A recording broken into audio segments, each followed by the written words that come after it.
जय गुरु जी। शुक्राना गुरु जी महाराज।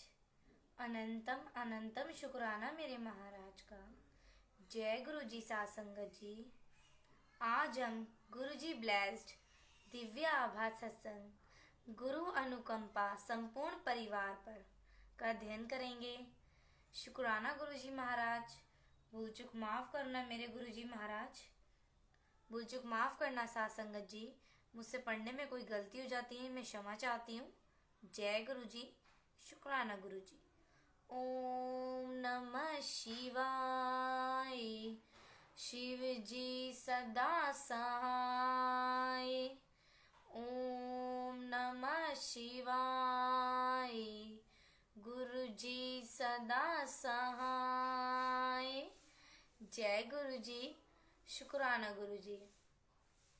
सत्संग गुरु अनुकंपा संपूर्ण परिवार पर। इस ग्रह पर सबसे कठिन कार्य गुरु जी के साथ अपने अनुभवों को शब्दों में पिरोना है। जय गुरु जी महाराज। उनको देखने या मिलने का कोई प्रापार्य नहीं है। उसके पश्चात ही आपको अनुभव होता है कि वह कौन है और उसमें कितनी अभूतपूर्व प्रतिभाएं हैं, परंतु उनके दर्शन सरल नहीं है। वह तो इनके नियत करने पर ही संभव है। अनेक बार उनके दर्शन करने की बनी बनाई योजनाएं सफल नहीं हो पाती। इसके विपरीत यदि वे चाहे तो वे आपको कहीं से भी बुला लेते हैं। मुझे दोनों अनुभव हुए हैं। जय गुरु जी महाराज। गुरु जी का भक्त बनने के कुछ दिन उपरांत ही मैंने अपनी अनुभूतियों का अपने उन मित्रों से उल्लेख किया जिनके साथ मैं प्रतिदिन 19-20 घंटे बिताया करता था। उन सबको ये सुनकर बहुत अचंभा हुआ और उन्होंने गुरु जी से मिलने की आकांक्षा व्यक्त करी। उनकी इच्छा के अनुसार और मेरी उनको गुरु जी के दर्शन कराने की चाहत किसी न किसी कारणवश 6 माह तक टलती रही। वह दर्शन करने में असमर्थ रहे। अनंत है, जब ये संभव हुआ तो अपने जीवन के हर पृष्ठ पर गुरु जी की दया पाकर वे अति कृतार्थ हुए। जय गुरु जी महाराज। शुक्राना मेरे महाराज का। अंत गोतवा गुरु जी ही अपने पास बुलाते हैं। इसे एक दिन गुरु जी ने परोक्ष में कर दिखाया। मैं बाहर जहाँ पर वाहन खड़े किए जाते हैं पर अपने एक मित्र की प्रतीक्षा कर रहा था। एक कार वहीं आकर धीमी हुई और सोचकर कि मेरे मित्र इसी कार में है, मैंने उसे एक खाली स्थान का मार्ग दिखाया। तब मैंने देखा कि उसमें मेरे मित्र ना होने का होकर ना एक नव दंपत्ति यात्रा कर रहे थे। उन्होंने शालीनता से प्रश्न किया कि क्या नहीं ये यही नशा रेस्तरां के लिए कारें खड़ी करने का स्थान है। मैंने क्षमा याचना करते हुए उन्हें बताया कि वह स्थान तो इसी मार्ग पर कुछ और दूरी पर है। ये स्थान संगत की कारें खड़ी करने के लिए है और मैं वास्तव में अपने एक मित्र की प्रतीक्षा कर रहा था। इसी संवाद के पश्चात वे दोनों अपने मार्ग पर आगे चले गए। थोड़ी देर में ही वे दोनों वापस आए और उन्होंने जानना चाहा कि क्या वह गुरु जी के दर्शन कर सकते हैं। मैं बहुत चंका रह गया। ये नव दंपत्ति अपनी सुनियोजित संध्या एक आमोद प्रमोद के स्थान पर न बिताकर एक गुरु के मंदिर में व्यतीत करना चाहते हैं, जिनके बारे में अभी कुछ मिनट पहले ही सुना था। उन्होंने गुरु जी के दर्शन का लाभ उठाया और बहुत संतुष्ट होकर गए। गुरु जी किस प्रकार से अपने भक्तों को अपने पास बुलाते हैं। जय गुरु जी महाराज। शुक्राना मेरे महाराज का। गुरु जी के संरक्षण में जब मैंने गुरु जी से पास आना प्रारंभ किया, हर दर्शन एक विशेष आनंद होता है। उनके यहाँ पर बिताया हुआ समय उस दिन और जीवन का सबसे रोमांचक काल होता है। गुरु जी बहुत कम देते हैं, उस लंबी सूची में उनका संरक्षण भी है। गुरु जी की छाया में प्राप्त सुरक्षा अनुपम है। ये मेरे कई अनुभवों से सिद्ध होता है। जय गुरु जी महाराज। हमें गुरु जी के पास आते हुए कुछ मास ही हुए थे जब मुझे एक दिन अत्यधिक ज्वर हो गया। यद्यपि मैंने औषधि कम ही लेता हूँ, उस दिन मुझे एक अति प्रबल औषधि लेनी पड़ी, परंतु न उससे लाभ हुआ न ही माथे पर गीला कपड़ा रखने थे। मेरी माँ ने जब मुझे अपने पास रखने के लिए गुरु जी का एक चित्र दिया, उस चित्र को रखते ही मेरा ज्वर कम हो गया। और तापमान सामान्य स्तर पर पहुंच गया। गुरुजी के चित्र ने मुझे तुरंत पहुंचाया था।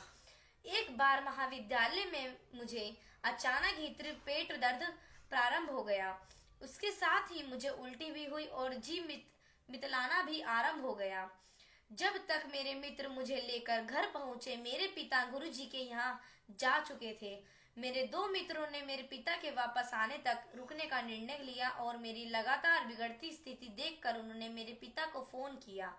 चूंकि 1 घंटे तक उनकी प्रतीक्षा करना उपयुक्त नहीं लगा, वह मुझे पास के एक चिकित्सालय में ले गए। मेरा परीक्षण करने के बाद चिकित्सक ने मुझे 2 इंजेक्शन और कुछ औषधियां देकर घर जाकर विश्राम करने को कहा, किंतु उससे मुझे कोई लाभ नहीं हुआ। उधर मेरे पिता ने गुरुजी को मेरी स्थिति में अवगत किया और शीघ्र जाने की आज्ञा ली। गुरुजी ने उन्हें एक गिलास जल में नींबू का रस डालकर मुझे पिलाने को कहा। मैंने वैसा ही किया। मेरे माता पिता के घर पहुंचने तक मैं ठीक हो चुका था। जय गुरुजी महाराज, धन धन गुरुजी महाराज।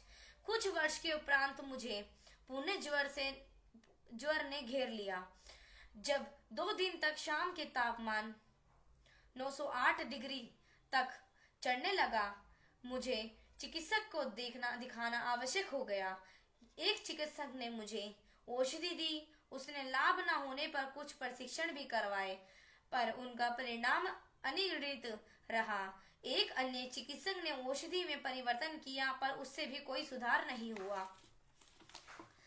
अंततः 1 सप्ताह बाद मेरे पिता ने गुरुजी को बताया तो उन्होंने कुछ अभिमंत्रित हरी मिर्चें दी। उनका सेवन करते ही कुछ घंटों में ज्वर, जो औषधि से नहीं उतर रहा था, मिट गया। गुरुजी की दया के अतिरिक्त और किसी से ये संभव नहीं हो सकता। जय गुरुजी महाराज। शुक्राना मेरे गुरुजी महाराज का। ये हमारे गुरुजी महाराज। धन धन गुरुजी महाराज, धन धन गुरुजी महाराज। वाहन में रक्षा। सत्संग। गुरुजी को सबसे भूत और वर्तमान का ज्ञान है। हमारी दृष्टि तो परिसीमित है और आगे क्या होने वाला है उनका हमें ज्ञान नहीं है। पर एक बार गुरुजी की शरण में आने के पश्चात और अपना जीवन उनको समर्पित करने के पश्चात वे हमारे भविष्य का भी ध्यान रखते हैं। एक बार गुरुजी ने मेरे पिता को बताया कि मेरी माँ और मेरे ऊपर संकट आने की संभावना है। गुरुजी को कुछ आभास हुआ होगा और वह उनसे बचाव के लिए उपाय कर रहे होंगे। अगले दिन अपराह्न को मैं अपनी कार में बाजार जा रहा था, जो कोई 2 किलोमीटर दूर था। मार्ग में एक ही बड़ा चौराहा था। उसे पार करते हुए मेरी बाईं ओर से आती हुई एक मोटरसाइकिल ने जोर से कार को मारा। कार को ऐसा झटका लगा कि वह फिसल कर मार्ग के बीच में बने हुए विभाजक पर जा टकराई। मेरे ऊपर कांच के छोटे छोटे टुकड़े टूटकर बिखरे हुए थे। मैंने जब सामने के कांच को देखा तो वह साबुत था। जय गुरुजी महाराज। शुक्राना गुरुजी महाराज का। फिर मुझे आभास हुआ कि वह टुकड़े खिड़की के टूटने से बिखरे थे। मैं उतर कर मोटरसाइकिल के पास गया तो उपस्थित भीड़ मेरे साथ सांत्वना कर रही थी। यद्यपि मैं बड़ी गाड़ी चला रहा था, मैंने चालक के नंबर लिए। उसके कुछ मित्र आकर उसे ले गए। मैंने भी आगे जाने का निर्णय लिया। मुझे लग रहा था कि कार शुरू नहीं होगी, पर पहली बार ही चाबी घुमाने से वह चालू हो गई। मैंने बाहर जाकर अपना कार्य पूरा किया। मैंने स्नान किया तो देखा कि मुझे एक खरोच तक नहीं आई थी। गुरुजी की दया से कांच के टुकड़ों से मुझे कहीं कोई चोट नहीं आई थी। जय गुरुजी महाराज। धन धन गुरुजी महाराज। उस संध्या को जब हम एक संबंधी की कार में गुरुजी के पास पहुंचे तो गुरुजी ने मेरे पिता को कहा कि वह चिंता ना करे, केवल कार ही क्षतिग्रस्त हुई है और ये ध्यान देते योग्य है कि मेरे बेटे को कोई खरोच तक नहीं लगी। कार को देखकर कोई ये विश्वास नहीं कर सकता कि उसके चालक को कोई चोट नहीं लगी हो। कार को बहुत अधिक नुकसान हुआ था। उसका पूरा बायां हिस्सा बदलना पड़ा और उसको ठीक होने के में 1 सप्ताह का समय लगा गया। केवल गुरुजी ने ही मुझे ये 100% सुरक्षा दे सकते थे। ये है हमारे गुरुजी महाराज। शुक्राना मेरे गुरुजी महाराज का। अनंतम अनंतम शुक्राना। शीत ऋतु में एक संध्या को गुरुजी के यहाँ जाते हुए जब मैं कार चला रहा था, अचानक ब्रेक ने काम करना बंद कर दिया। यदि यह नोएडा से दिल्ली जाते हुए व्यस्त यातायात में हुआ होता तो निश्चित ही घातक होता। पर यह घटना एक लाल बत्ती पर हुई जब कार बहुत धीमी थी। आगे मार्ग तक आ जाने के बाद हम ना तो वापस जाकर कोई और व्यवस्था करने की स्थिति में थे, ना ही आगे बढ़ सकते थे। उस समय शाम के 6:30 बज रहे होंगे, 9:30 बज रहे होंगे। अंधेरा हो गया था और ठंडा मौसम होने के कारण किसी मैकेनिक ने मिलने की आशा भी बहुत कम थी। परंतु हमें एक मिस्त्री मिल गया जो घर जाने वाला था और उसने सहायता भी करी। कार की बैटरी से बत्ती लगाकर वह कोई आधा घंटे तक दोष ढूंढने का विफल प्रयास करता रहा। अंत में मेरी बहन आरती ने गुरुजी से विनती करी जिससे हमें उनके दर्शन में और देर नहीं हो। ठीक उसी समय कार के दोष का पता लग गया। शीघ्र ही कार ठीक हो गई और हम गुरुजी के दर्शन की राह पर चल पड़े। जय गुरुजी महाराज। जब हम गुरुजी के दर्शन के लिए जाना आरंभ किया था तब मैं कार चलाना सीख रहा था, पर कभी भी नोएडा की सीमा को पार नहीं किया था। अतः मेरे पिता दोनों दिशाओं में कार चलाते थे। ये नोएडा और दिल्ली के यातायात में एक दिशा में 20 किलोमीटर से अधिक का मार्ग था।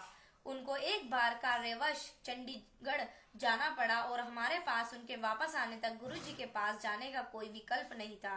मैं हिचक रहा था, पर माँ और बहन के प्रोत्साहन पर जब मैंने पिता से अगले दिन गुरुजी के पास कार में जाने की आज्ञा मांगी तो उन्होंने तुरंत हामी भर दी। अगले दिन जब मैं माँ और बहन के साथ कार निकाल रहा था तो हमें जहाँ बहन बैठी हुई थी अचानक गुरुजी की उपस्थिति का आभास हुआ। जय गुरुजी महाराज। उस दिन जब तक मैं कार चलाता रहा गुरुजी की उपस्थिति बनी रही। लौटते हुए भी यही रहा। जैसे ही कार को घर पर खड़ा किया गया उसकी सुगंध लुप्त हो गई। गुरुजी अपने भक्तों का इतना ध्यान रखते हैं। उनके पास जाते हुए उनकी उपस्थिति न केवल उनकी दया और स्नेह के सूचक थे, उन्होंने हमारी रक्षा भी करी और मेरा उत्साहवर्धन भी किया। जय गुरुजी महाराज। धन धन गुरुजी महाराज। शुक्राना मेरे गुरुजी महाराज का। लव यू गुरुजी महाराज। सत्संग महाविद्यालय में प्रवेश। जब हमने गुरुजी के पास आना आरंभ किया, मैं 10वीं कक्षा में था। मैंने 12वीं कक्षा विज्ञान शिक्षकों के साथ करी थी। विचार ये था कि एक वर्ष में यांत्रिकी विद्यालयों की प्रवेश परीक्षाओं के लिए अध्ययन करूंगा। साथ ही मैंने दिल्ली विश्वविद्यालय में विधान विज्ञान स्नातक पाठ्यक्रम में भी प्रवेश पा लिया। उसी समय मैंने कुछ परीक्षाओं में अनुभव हेतु बिना पढ़े प्रयत्न भी किया। परिणाम इस स्तर के नहीं थे कि मुझे नोएडा या आसपास के विद्यालयों में प्रवेश मिल सके। मैं घर से दूर रहकर भी नहीं पढ़ना चाहता था। कुछ विद्यालयों में संपर्क स्थापित करने पर उन्होंने प्रवासी भारतीय छात्रों वाले स्थान लेने का सुझाव दिया, जिनसे लिए अत्यधिक व्यय होता। अतः मैंने 1 साल अध्ययन कर तैयारी करने का निश्चय करा। कुछ माह व्यतीत हो गए। चूंकि कुछ स्थान अभी भी रिक्त थे, उत्तर प्रदेश के छात्राओं के लिए विशेष प्रवेश परीक्षाएं हुई, परंतु इसमें भी वही प्रवासी भारतीय छात्रों वाली कथा दोहराई जा रही थी। एक दिन गुरुजी ने मेरे पिता को बुलाया और कहा कि तुम्हारे पुत्र को प्रवेश मिल गया है, प्रसन्न रहो। मेरे पिता को इस कथन का अर्थ समझ न आने पर भी उन्होंने गुरुजी का धन्यवाद किया और घर आ गए। अगले दिन मेरे पिता ने मेरे विद्यालय से घर लौटने का मुझसे पूछा कि क्या मैं ग्रेटर नोएडा में एक यांत्रिकी महाविद्यालय में पढ़ना चाहूंगा। उस दिन तिथि 18 नवंबर थी और प्रवेश 19 नवंबर को बंद हो चुके थे। भाव विभोर होकर मैंने तुरंत हामी भर दी। मैं अपने पिता के साथ उस महाविद्यालय के कार्यालय में गया और समस्त कागज पत्र दिए। मुझे अगले दिन से कक्षाओं में आने के लिए कहा गया। वापस घर आते हुए मेरे पिता ने पूरा वृत्तांत सुनाया। कैसे प्रातः उनके एक मित्र ने उन्हें फोन करके तुरंत महाविद्यालय के कार्यालय में बुलाया। जब मेरे पिता वहां गए तो उसने एक प्रपत्र भरवा कर गुजरी हुई तिथि का चेक देने को कहा गया। कुल राशि मात्र 24,000 रुपए थी, जिसमें से 1900 फीस के थे और शेष लौटाई जाने वाली सुरक्षा राशि के थे। उस समय स्थान पर सबसे कम व्यय था और हमें घर में बुलाकर प्रवेश दिया गया था। तब मेरे पिता को गुरुजी के कथन का अर्थ समझ आया। ऐसी ही गुरुजी की माया है। जय गुरुजी महाराज। शुक्राना मेरे महाराज का। मित्रों पर गुरुजी की अनुकंपा। प्रत्येक व्यक्ति जो गुरुजी के पास आता है उसे गुरुजी की अनुकंपा की किसी रूप से अवश्य प्राप्त होती है। आशीष, योगेश और मुकेश मेरे अच्छे मित्र हो गए थे। कुछ प्रारंभिक बाधाओं के पश्चात उनको गुरुजी के दर्शन हुए, उनके कमल चरणों में स्थान मिला और कुछ अनुभूतियां हुई। हमारे महाविद्यालय में 6 माही सत्र होते थे। अनुत्तीर्ण होने पर 1 वर्ष के अंतराल पर पुनः उस सत्र की परीक्षा दे सकते थे, परंतु यदि उत्तीर्ण होने के लिए 90 अंकों तक की आवश्यकता होती थी, वे दे दिए जाते थे। योगेश के 99 नंबर कम थे, 11 नंबर कम थे, अतः नियम अनुसार उसे 1 वर्ष की हानि होती। 1 मास उसे बहुत परेशान रहना पड़ा क्योंकि उसे अगली कक्षा में आने की अनुमति नहीं मिली। एक दिन उसने गुरुजी से सहायता के लिए प्रार्थना करी और ऐसा करते करते सो गया। जब वह सो रहा था, सोकर उठा तो वह अपने स्वप्न को लेकर प्रसन्नचित्त पर असमंजस हो गया। उस समय उसने हमें कुछ नहीं बताया। अगले दिन समाचार पत्रों में विश्वविद्यालय परिषद की बैठक में हुए निर्णय का वर्णन छपा हुआ था, जिसमें उन्होंने सब छात्रों को 4 वर्ष में एक बार 14 नवंबर देने का निश्चय लिया था। इस प्रकार योगेश का वह 1 वर्ष बच गया और तब उसने उस स्वप्न की चर्चा करी। स्वप्न में उसकी माँ ने गुरुजी के पास ले आ गई और योगेश की अशांति में अवगत किया। गुरुजी ने उनको चिंता मुक्त रहने को कहा। वह स्वप्न परिषद की बैठक से बहुत कुछ देर पहले ही आया था। उसके पश्चात बैठक का निर्णय निश्चित ही गुरुजी के हस्तक्षेप से लिया गया होगा। प्रति सत्र में परीक्षाओं से पूर्व हम गुरुजी के दर्शन की अभिलाषा रखते थे। मैं अपने परिवार के कारण उनके दर्शन सरलता से कर लेता था, परंतु मेरे मित्रों को उनके दर्शन के लिए विशेष प्रयास करना पड़ता था। आशीष पर गुरुजी के दर्शन से विशेष प्रभाव होता था। दर्शन के प्रति सत्र में परीक्षाओं से पूर्व हम गुरुजी के दर्शन की अभिलाषा रखते थे। मैं अपने परिवार के कारण उनके दर्शन सरलता से कर लेता था, परंतु मेरे मित्रों को उनके दर्शन के लिए विशेष प्रयास करना पड़ता था। आशीष पर गुरुजी के दर्शन से विशेष प्रभाव होता था। दर्शन के उपरांत वह सबके अपने सब विषयों में उत्तीर्ण हो जाता था। यदि दर्शन नहीं हो पाते थे तो वह 1 या उससे अधिक विषयों में रह जाता था और उन्हें पुनः परीक्षा देनी पड़ती थी। गुरुजी की कृपा से विद्यालय से निकलते ही मुकेश हनीवेल नामक एक अति प्रसिद्ध कंपनी में कार्यरत हो गया। वहां पर उसका प्रशिक्षण काल 1 वर्ष का था। उस अंतराल के बाद वह अति उत्सुकता से अपने स्थायीकरण की प्रतीक्षा कर रहा था, परंतु जब 2 माह उपरांत भी ये नहीं हुआ तो वह गुरुजी के पास 19 अप्रैल 2004 को आया। उसने गुरुजी के दर्शन कर प्रसाद लिया और चला गया। अगले कार्य दिवस 19 अप्रैल को उसे अपने स्थायी होने की सूचना प्राप्त हो गई। वास्तव में गुरुजी अपने आशीर्वाद से सब संभव कर देते हैं। जय गुरुजी महाराज। धन धन गुरुजी महाराज। मेरे अंकों का पुनर्वलोकन। मुझे 30 अर्धवार्षिक सत्र में एक विषय में 30 अंकों का स्थान पर केवल 19 अंक मिले थे। ये चौंकने वाली घटना थी, क्योंकि परीक्षा के उपरांत जब मैंने अपने अंक जोड़े तो मुझे सरलता के उत्तीर्ण हो जाना चाहिए था। ये मैंने अपने अभिभावकों को ये बताया कि साथ में ये भी कहा कि यदि इस समय मेरे केवल 19 अंक आए हैं तो संभवतः मैं इस विषय में कभी भी उत्तीर्ण ना हो पाऊं।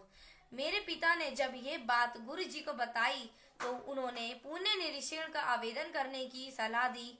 अगले दिन मैंने वही किया। उसके अगले दिन विद्यालय में किसी विद्यार्थी के अंकों को बदले जाने की सूचना थी। मैं तुरंत उस महाध्यापिका के पास गया तो मेरा नाम सुनकर उन्होंने कहा कि अब मेरे अंक बदलकर